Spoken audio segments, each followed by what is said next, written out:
Andre Agassi was winging his way towards London at the same time as Novak Djokovic was winning the title in Eastbourne on Saturday, the Serb's first tournament victory since January.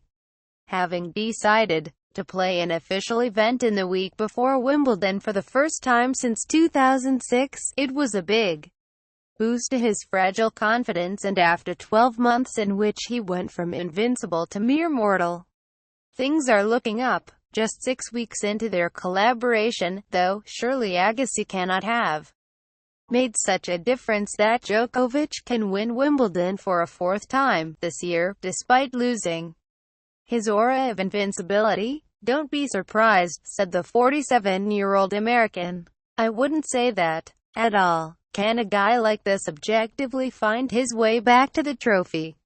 Heck, yeah, he could. Of course that could happen. That's the plan, that's always the plan, to get better, and the belief in winning has to be yours and yours alone. I think there's enough momentum that could build to give that particular dream, hope or objective a real shot." Wimbledon Men's Form Guide. The players to watch in SW19. Jacob Steinberg. Read more. It was in late May that Djokovic announced Agassi, a former world number 1, would be joining the growing list of supercoaches who are back on tour, a generation after their own playing careers. The American went through a similar, albeit more exaggerated dip in form in his career but came back to regain the number 1 ranking. Having been out of the game since his retirement in 2006, Agassi was alongside Djokovic for part of his French Open run, but he had left by the time he was well beaten by the young Austrian Dominic Thiem in the quarterfinals.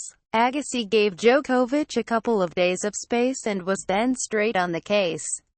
"We've been speaking on a daily basis," said Agassi, speaking in his role as ambassador for Lavazza, the Italian company which last week signed a 3-year deal as the official coffee sponsor at Wimbledon. "I know him so much better now than I did coming in, and that's so important. I can effectively say there is belief in what the plan is and how we're going to go about it.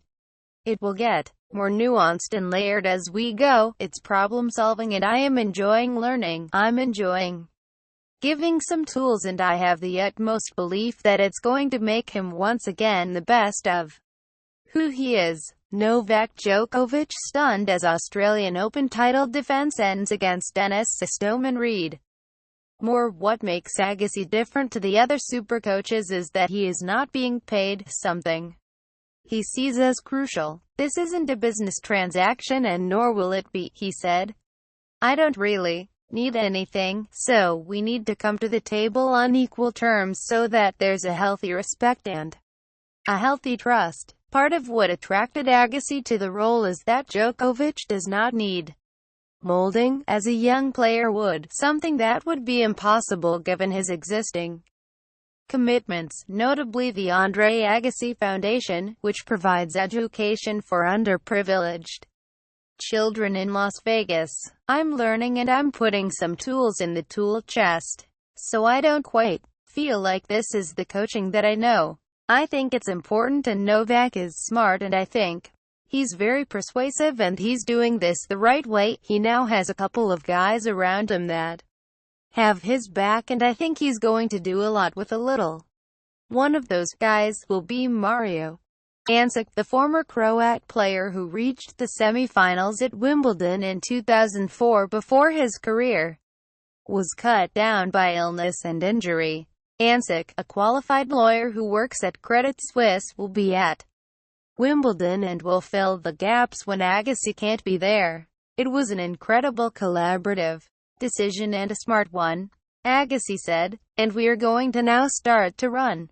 Djokovic has alluded to problems in his personal life as an explanation, in part, for his fall from the high of completing the career Grand Slam at the French Open last summer.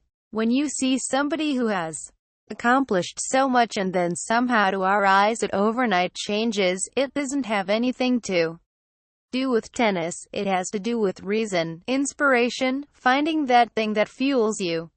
Agassi said, "Your heart and mind is a bank account. You've got to give it more than you take out of it.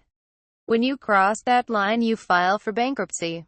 Whatever happens at Wimbledon, Agassi said he is convinced Djokovic will be back on top sooner rather than later. "I'm not interested as much in performance in the short term," he added. "I'm interested in getting back to everything he knows he is as a tennis player. You've just got to give him the tools to see it. I have a great deal of confidence. I don't worry about finding the solutions.